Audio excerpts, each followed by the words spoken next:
All right, welcome back to Getting Past the Premium, everybody.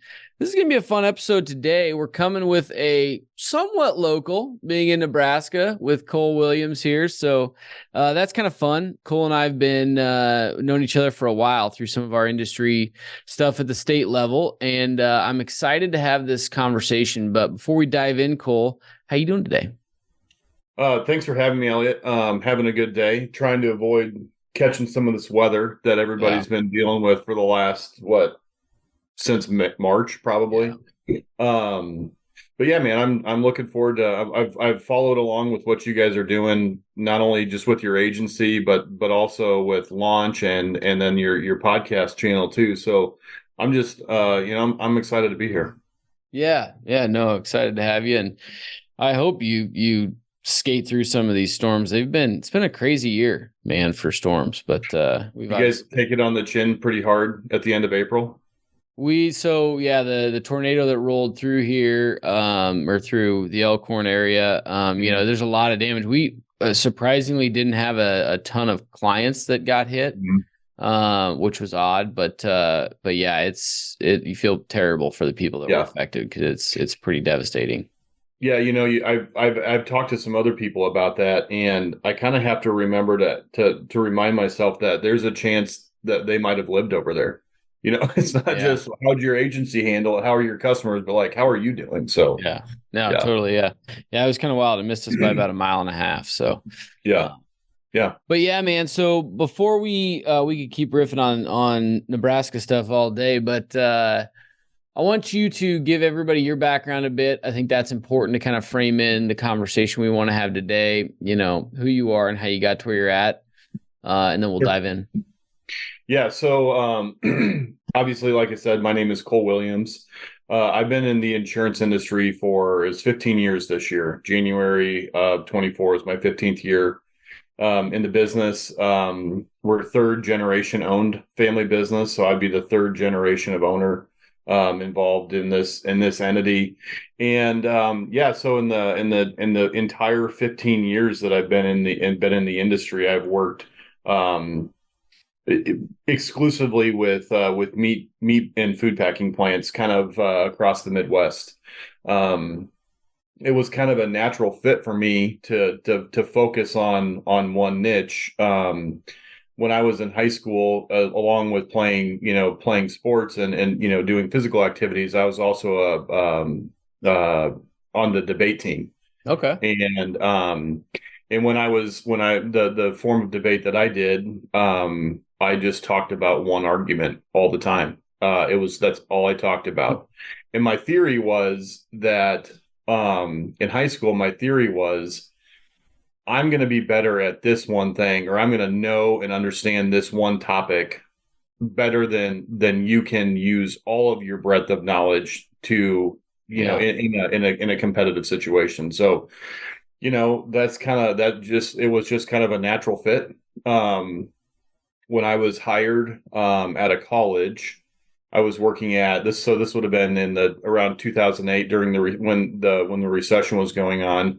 I have a degree in English writing and literature from Wayne State. I didn't want to be a teacher. I didn't want to be in school anymore. I think it took me a little while longer than some others to get out of college, but nevertheless, but I was working at a Great Dane trailer manufacturing plant in Wayne, building refrigerated trailers, and I really like actually I honestly really like doing that. Yeah. Working with your hands is something I wish I did more of these days, but nevertheless, and I got laid off, and and I was like, God, what am I gonna do? Where's my next step? The woman who I ended up marrying, we were dating at the time, and um I was just kind of like, I like this working with my hands. I want to go travel and do interesting things and see different parts of the world. And so I was on the path to joining the Navy. Oh Um, wow.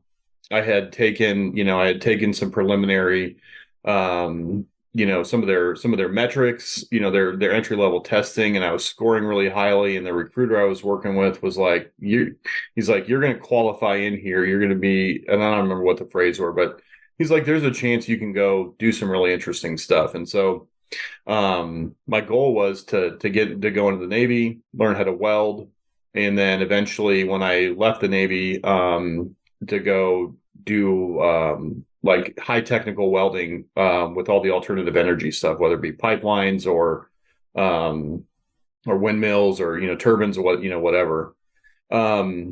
So kind of that's just kind of we're just kind of clipping along and getting in shape, getting ready to go join, and my parents at the time had a partnership with another agency, and or it wasn't really a partnership. They just been good friends. It's kind of how this industry goes, right? Oh, yeah. And they introduced us to a carrier that would take on this existing much smaller book of meat processing accounts, and they would allow us to put it on a package or bundle everything into one. Yep. And Scott, who's my dad's, he was just like, that's great, but what am I going to do with this? Where am I going to have the time? Because he's owner, running the agency, doing all that stuff, and so that's kind of where the conversation started. I had never had any intention of really getting into the insurance industry, but I thought this was unique, and I thought some of my training in high school with the debate team would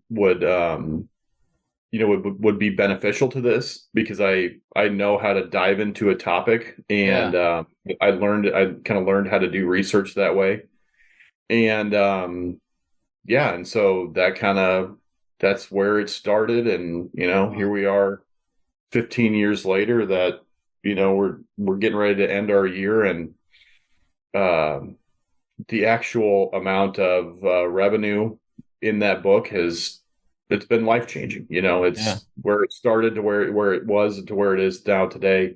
It's been a fun ride. Yeah, totally. I didn't know the backstory there. That's super interesting.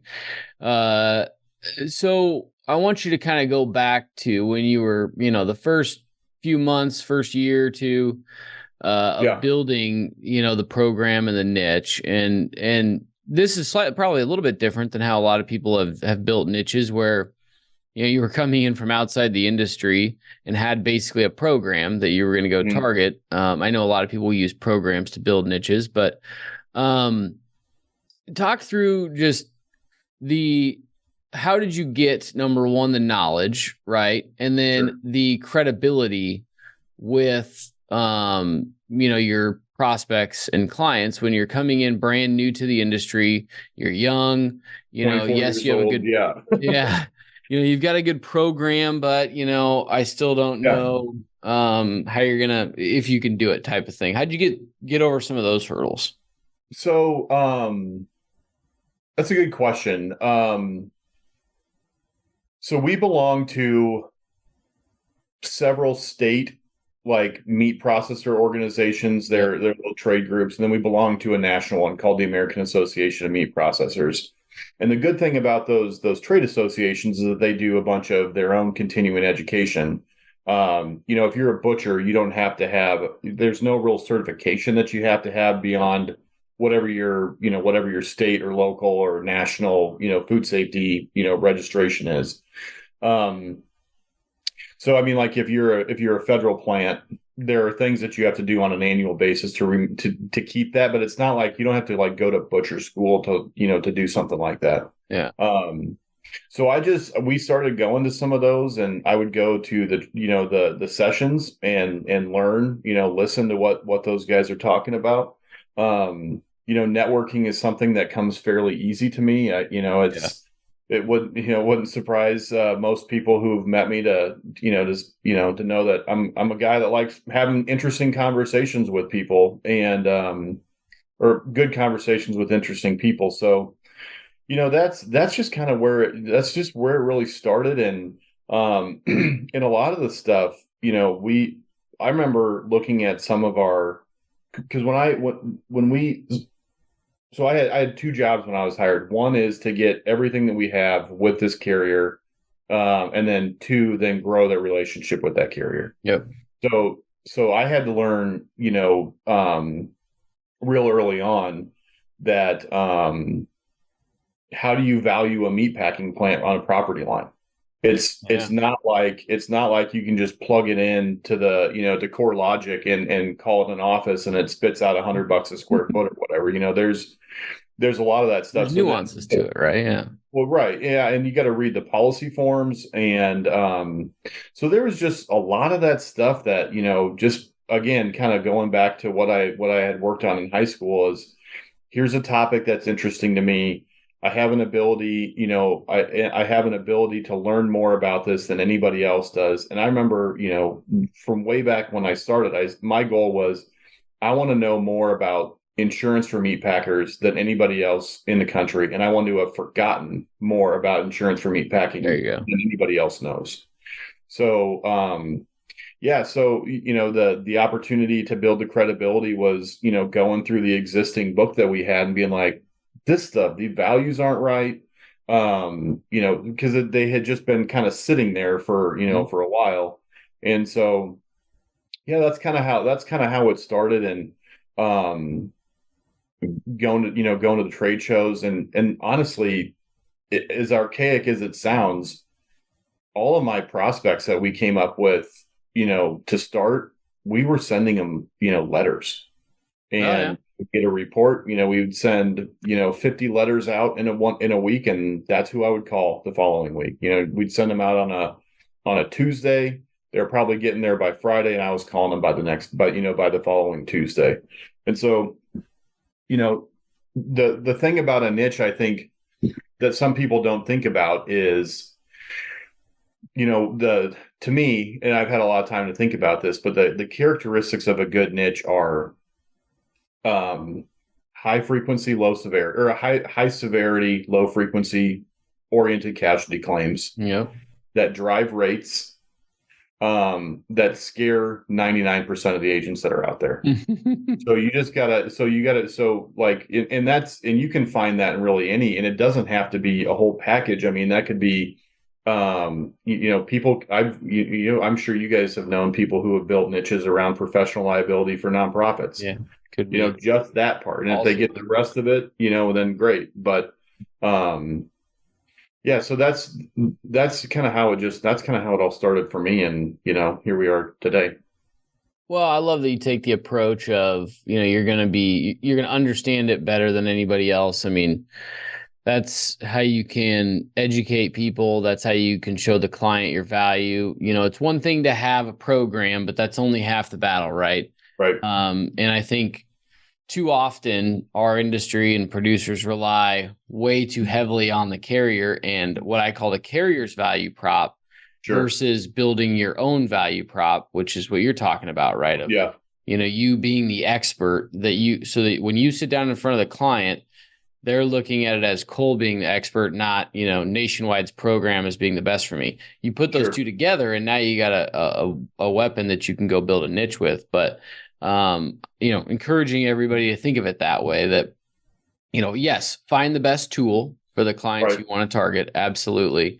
But then know that tool, know what the problems you're trying to solve for your clients are inside and out so that you can, show that you're that expert to them. Right.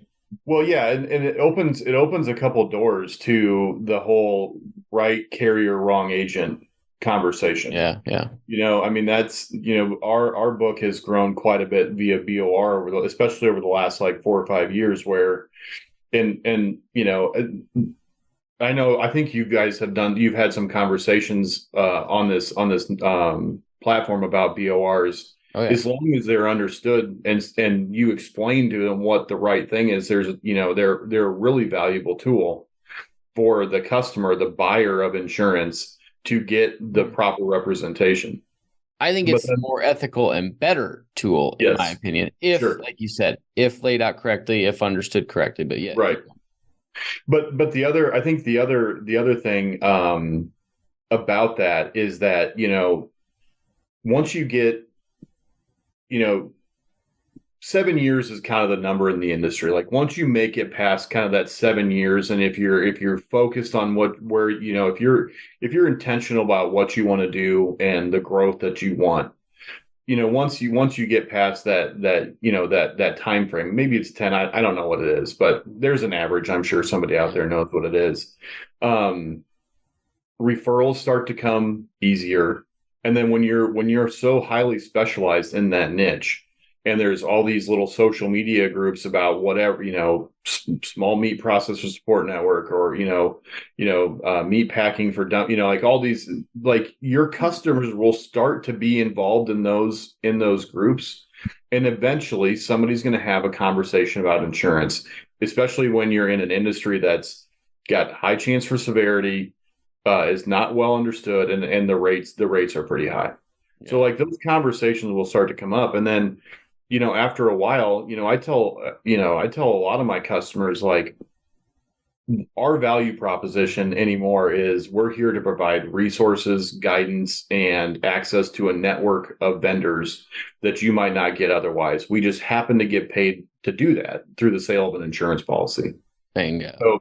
So like the insurance is never secondary, because it has to be right. Like you still have to be fundamentally sound. But it's all those other things that's why, and we lose customers, like everybody else does. But I mean, our retention hovers around 97, 98% in this book every year. And that's why, because they can call, you can call me and say, this crazy thing happened. And I'll be like, that sounds exactly like this other thing that happened. And this is how we help it. We've had to learn some hard lessons along the ways. And so have some of our customers. There's some exclusions in these. If you're in the manufacturing sector, you have to understand your exclusions.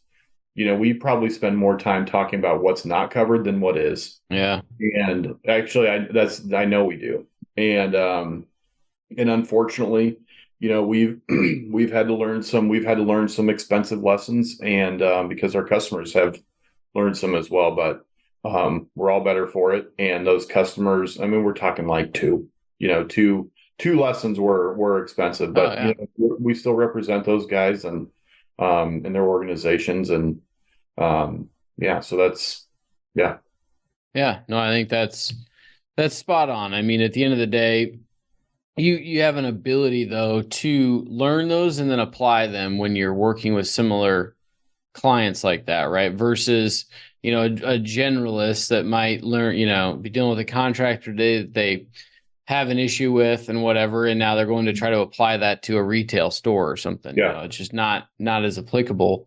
as it would be if you're working with a book of contractors, Right. And I think that's an interesting way that you look at it too, with how you segment it down. What is a good niche? Which is awesome. And so then I want to talk about, we talked about how you kind of started in it, right? But then how did you mentioned the associations and things, but how did you like really grow and scale it? Like what, and then kind of where's it at today? How are you guys handling it? How are you treating the niche? Like talk through that a little more specifically. Cause I think we focus so much all the time on just how do people get started in building a niche, but I want people to put themselves 2 or 3 years out where now you've put the focus and emphasis on this one thing or these two things for a very long period of time. Naturally you're going to build up this breadth of knowledge and contacts and everything. And so how did you leverage that into actually scaling it into the book? So, in the meat industry, and I think this is going on in a lot of small business industries right now too. I think people's prime, like if you're a high growth agent, like we are, your competitor today is private equity. It's not the local agent down the street. Yeah. I hate to spell it out that way. So a couple of years ago, we were just like, screw it. We're gonna, let's stop competing against these guys and let's just reach out to a few of them and see if we can get involved in their acquisitions. Because I knew some of my customers were potential targets, and they were the top of the industry. We represent some of the largest manufacturers of certain meat items in a very specific space. And we did that by fostering relationships with the equity companies that were buying them. We still let the Lockdowns and the Aons and those guys, we still let them handle all the transactional risk stuff. We just don't have the markets. We just don't have the markets to mess around with it. But Yeah. We've managed to stay involved in 5 accounts that have transitioned. Each of them have transitioned a couple times. Yeah. Because how we interact with the customer, we have, the value is still there to the customer, right? And the equity company doesn't really care who the agent is. Yeah. Right. They, as long as it's a reputable carrier, they don't really care. And the transactional stuff is happening on the back end that we're not really a part of. So that was probably the biggest factor in our growth over the last, handful of years, is we stopped, we just got off of our hands and just stopped complaining about our whole industry is going to get bought out. And we said, well, let's be a part of it. Now some of these guys come to us and they're like, hey, what do you think about this one? Do you know these guys? Yeah. And so we've made some introductions to, to some of that stuff as well. So that's kind of how we're growing and how we manage it. How we're doing the ongoing management of it now is, I'm definitely focused on, the upper middle market type of risk. And we have a couple other folks. And so then I would be stupid not to point out that I couldn't do any of this stuff without my right-hand guy, John. Yeah. My right-hand man, John Watson. He's my account manager. He's more of an associate to me. He and I have become good friends, and I just couldn't be doing this without any of that. I've listened to a handful of these podcasts, and not just yours, where there's agents talking about how great they are and all this kind of stuff, and it's like, well, let's take a step back here.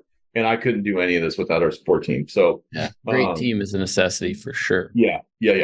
And he's invested in it as well. I mean, his structure is bonused heavily to the growth. And so anyway, so that's part of it. But then where was I going with that? So there's other folks in my office that are now starting to work on some of these smaller opportunities that we're having. I mean, I'm sure you guys are getting calls. I'm sure your call volume into your office has increased with what the property market's doing. And we're just telling people this, if there's some value to be had here on a premium side, it's going to be 1 year.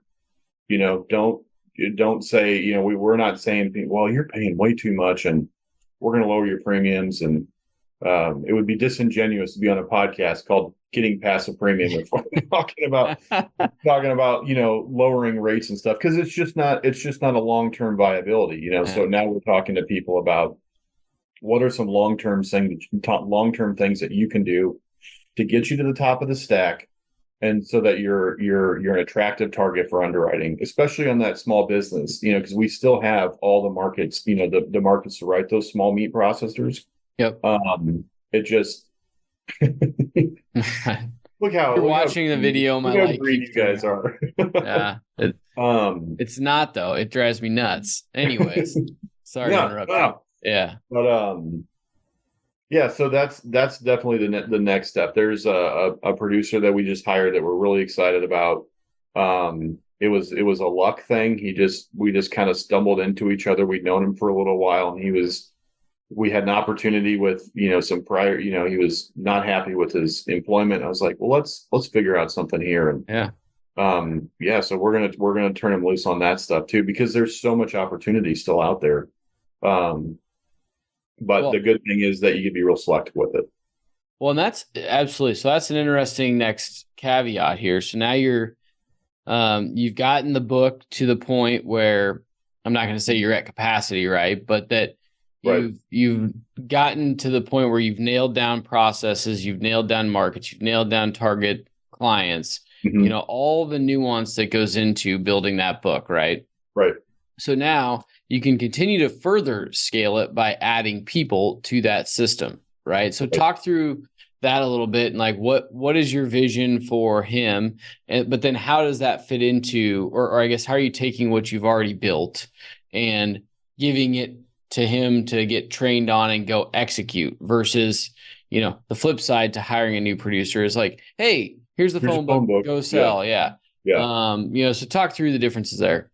Yeah. And so about that, like when we hired this guy, he was pretty nervous about that. He's like, where am I going to prospect? And I was like, I'm going to teach you how to do it.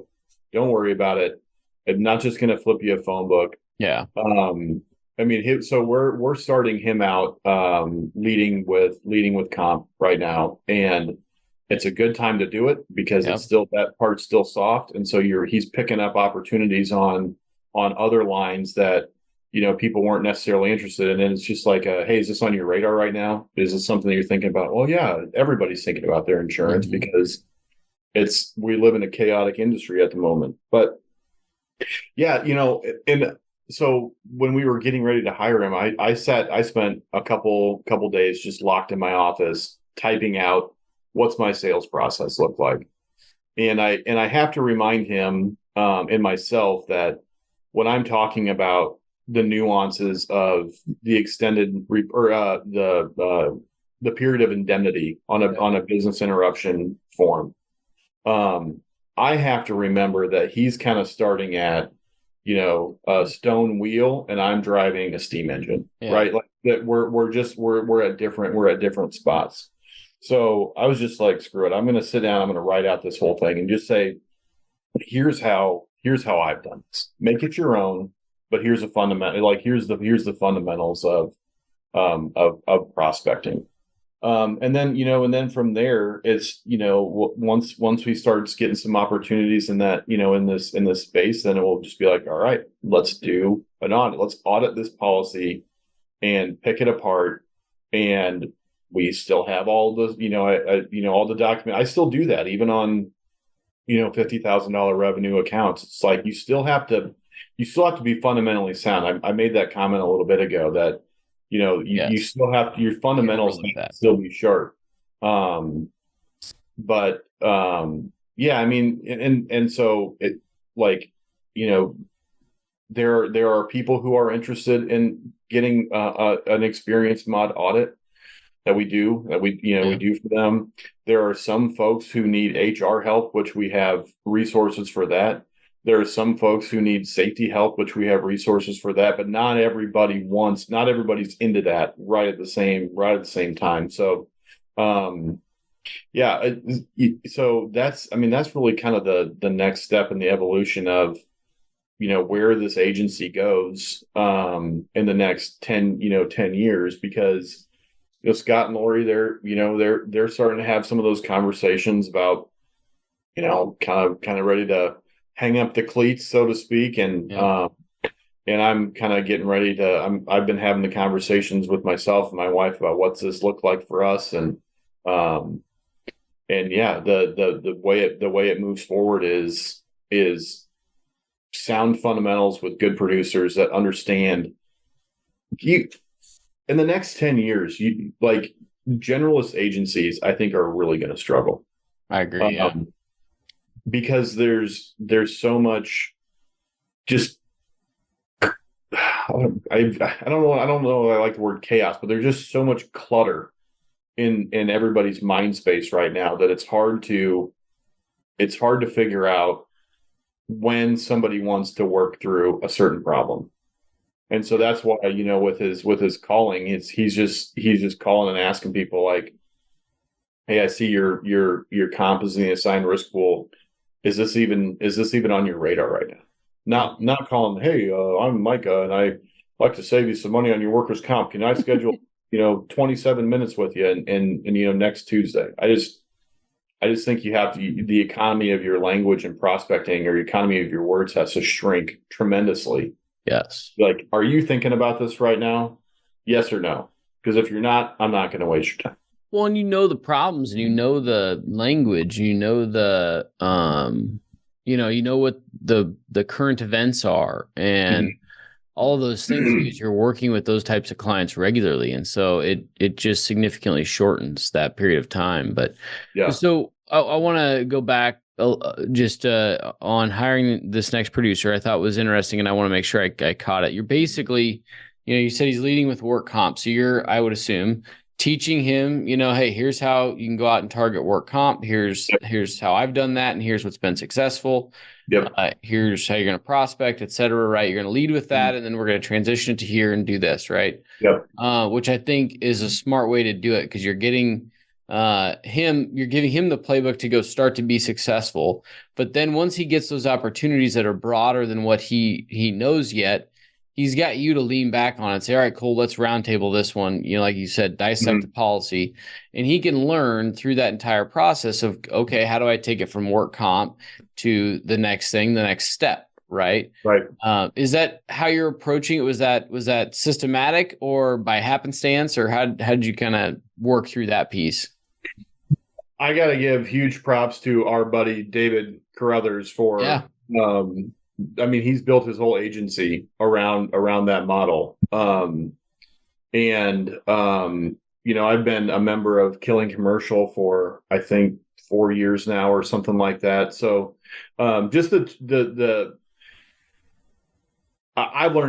a lot by being more involved with other people in the industry. Yeah. Honestly, one of the books that I gave him was Steven Sedlak's workers' comp book. Mm-hmm. The one that he wrote. I was like, read this. This is going to be like the most practical understanding you can get of it really is how to run with workers' comp, and then how to open the door to the next step. Because most times when you start talking about workers' comp, it's a little tougher now because carriers are using the comp to offset the the property. Yeah. But it doesn't mean that you can't still have those conversations with people. And so maybe the monoline comp option isn't a great option to start right now, because carriers will not give it up, and they'll price the other lines, accordingly.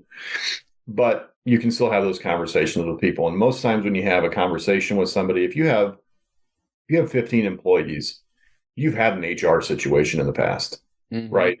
And so when we're talking about things that are not excluded or that are not covered or reading the exclusions, it takes maybe 5 more minutes to throw the company into Pro Riders and get a cyber quote, and then do a simple because I think Pro Riders, you can do cyber and EPL now all together. Yeah. So like, even if they're like, I don't want to talk about anything other than workers' comp, you can still manage to have some of those other conversations about those are critical coverages. People have to be buying this stuff now. Yeah. I've got one of my customers they're being sued for the 3rd time for not having accessibility software on their website. Wow. They're a direct-to-consumer brand, and it's on there. They do. But there are litigious firms from California and Pennsylvania that go find websites that don't have it's a visually impaired thing. So if you can, I don't know if anybody outside the insurance industry listens to this stuff, but if you have a direct-to-consumer brand, you can sell something on your website and you don't have accessibility features on there, get it on. Buy the plugin from WordPress or Spot or Shopify or whatever. Just get it on there, and then make sure your EPL has third-party harassment and discrimination coverage.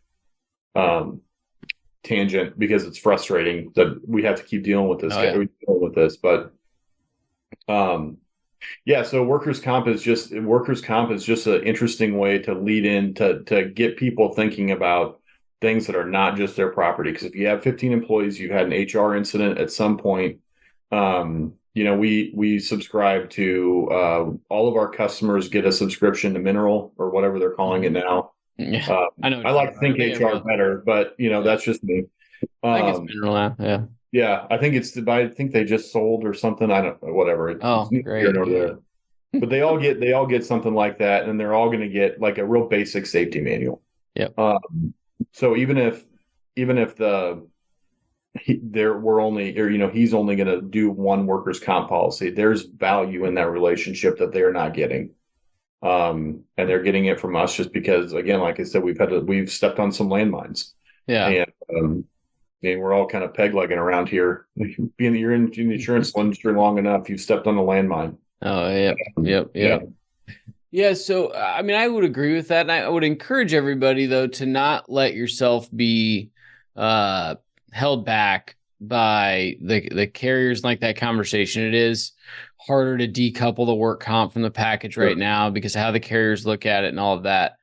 But that doesn't hinder you, or at least how I'm hearing you say it is, it doesn't hinder you from going in and having the right conversation to educate Exactly. the client on, say, just work comp to start and help Right. them understand how should they be purchasing work comp? What do they need to have in place to make it effective? How can Hmm. they get the best rates? How can they get the best coverage?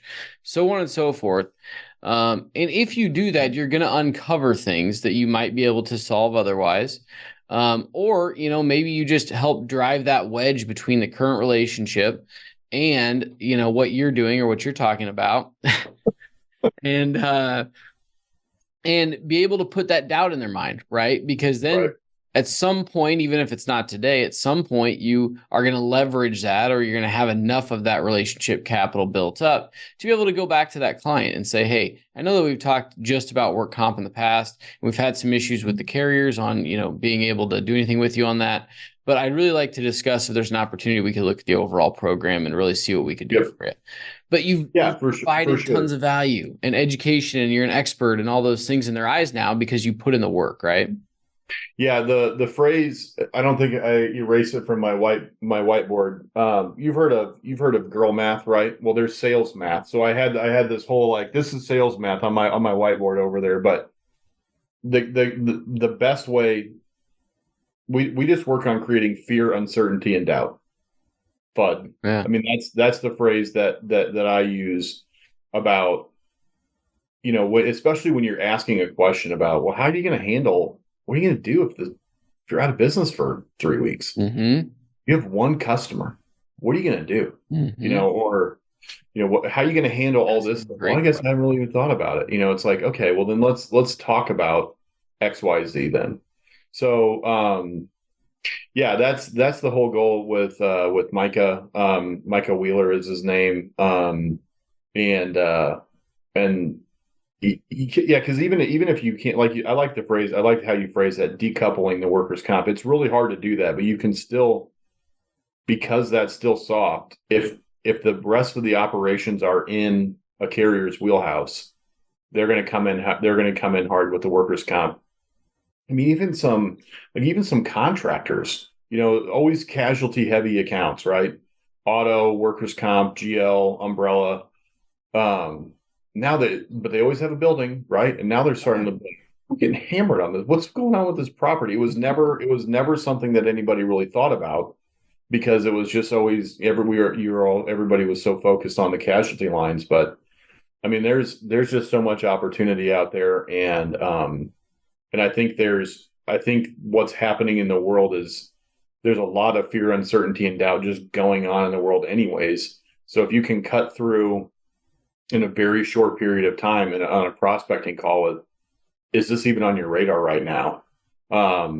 There's a way to have a conversation to provide value and to provide solutions beyond just the fundamentals of the insurance policy itself. Totally agree. Totally agree. Well, I want to, before we wrap up, make sure folks can get a hold of you. How can they reach out if they've got, any more questions, about Yeah. what you guys are doing, how you've built it, or maybe they have a client, meat processing, meat packing, that they don't have a good option for and they want to reach out to you. So how can they get a hold of you? Yeah, so you can find me on LinkedIn. Cole Williams is that's how we connected. I'm not very active on it. I don't have a ton of content on there. It's never really been an area that we've focused a lot. But LinkedIn, you can find us on our website, insuranceassociates.biz. You can also just Google meat processing insurance. I mean, you'll find us. Um, we're getting buried below the nationwide, like all those Oh, carriers yeah. that pay for the SEO. But yeah, you can find us online. Yeah, and I mean, I've kind of gotten to, I learned this lesson from David, is that some of the old guard, especially in Nebraska, has a real hard time sharing Yeah. what they know. But it's like, hey man, this is Hail Mary time. This industry is not in a great spot. If we're not helping each other, solve some of these unique problems, then what are any of us doing this for? I agree. Because there's sometimes I'm not the best solution for somebody, and I need to be able to tell my customers, go talk to Elliot. I know he's in this niche, or what, he works a lot in this space. I know he's going to have a better option for you than we are. Yep. Trucking, we don't do anything with trucking, but I have to know people that are in that space so I can refer them to. Exactly. So, yeah, I just think, collaboration is really important now more than ever. It's always been important, but I think it's really important right now. So I was just happy for the opportunity to sit down and chat with you. Yeah, no, I appreciate it. I think everybody's going to take out a lot of good stuff. And I agree with you on your last comments. I think, I call that having an abundance mindset versus scarcity mindset. 100%. Right? Yep. Abundance is the rising tide raises all ships. So awesome. Well, I appreciate the time. I think everybody's gonna love the episode. So appreciate you, and we'll catch everybody next week. Yeah, you too, bud. Thank you.